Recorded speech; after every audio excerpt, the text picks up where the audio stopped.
and stay with the EU because the government has sought to reassure businesses that they will not have to carry out so-called rigorous checks on EU citizens in the event of a no-deal Brexit. The announcement contradicts a warning by the Immigration Minister, Caroline Nokes.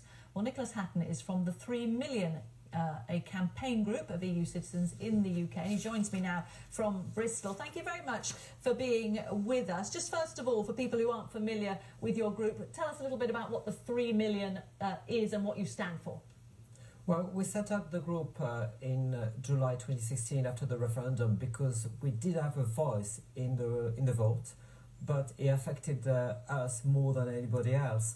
And what we want is to retain the same rights which was promised to us during the campaign.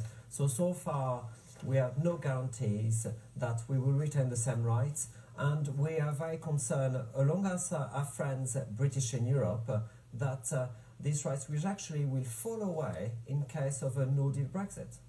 Now, the latest in the development on your situation was, of course, hearing from Caroline Nokes, who was saying that employers in the UK will have to check the rights of their workers to see whether they ought to be working or not, and whether they have those rights. That's been rowed back on today, the government saying employers won't have to do that. Does that make you feel any better? Well, we welcome the U-turn by the government, but we are still worried that if on the 29th of March 2019, and that's 148 days exactly, we crash out of the EU without a deal, what's going to happen to EU citizens in this country?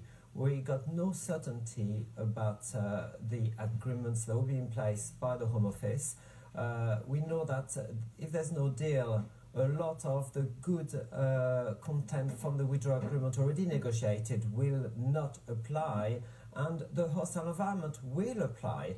The government has said they would take over 2 years for EU citizens to apply for service status and get documented. So what's going to happen in these 2 years to stop discrimination? Because at the same time, employers need to check the immigration status of all employees. Will we be able to just present an ID card, a passport when we want to work, as we do now? Or will there be checks which will not basically allow us to work with that settled status? And again, I say it will take 2 years for all EU citizens to get their paper. So you are not confident that with no deal, some of the positions that have been talked about with easy transition to settled status and so on would be put in place anyway in a sort of act of good faith while more was negotiated? Well, the question is, how will they differentiate us, EU citizens that have been here for a long time in this country, than from those that will arrive after Brexit, recruited on possibly a visa system? In the real world, employers will possibly say, okay, well, I'm not going to employ any EU citizens because it's lots of hassle, and if I get on the wrong side of the Home Office, I could risk a fine. And so people are very worried. They've been waiting for 2 years to get certainty from these governments, and they've been used by bargaining chip in the negotiation, and they're still not getting any.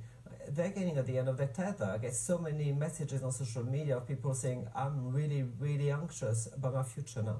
Yes, and just to finally give us a sense of what you hear from people in your position. Do you think this is making people actually make plans to return to their own countries because they're so concerned that they don't want that level of uncertainty?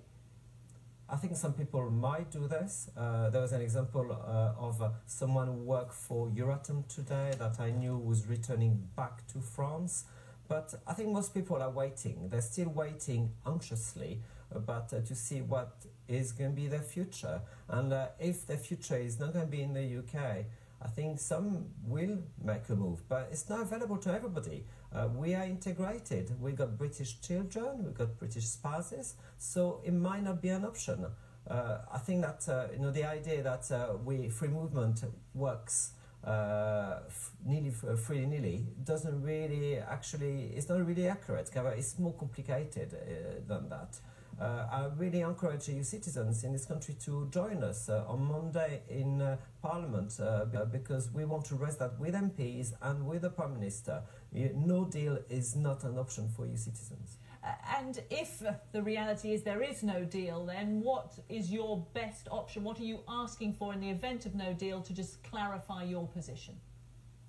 Well, the best option in case of no deal is for Theresa May to meet Michel Barnier and still agree one deal on citizens, us in the UK and British citizens in Europe.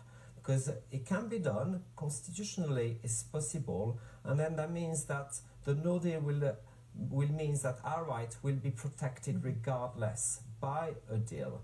Because no deal is scary, but actually there will still be deals, because obviously it just won't be under Article 50. But we want at least to get this guarantee that there will be an international treaty securing our right in the future for the rest of our lives, so to avoid another windrush, really, in summary.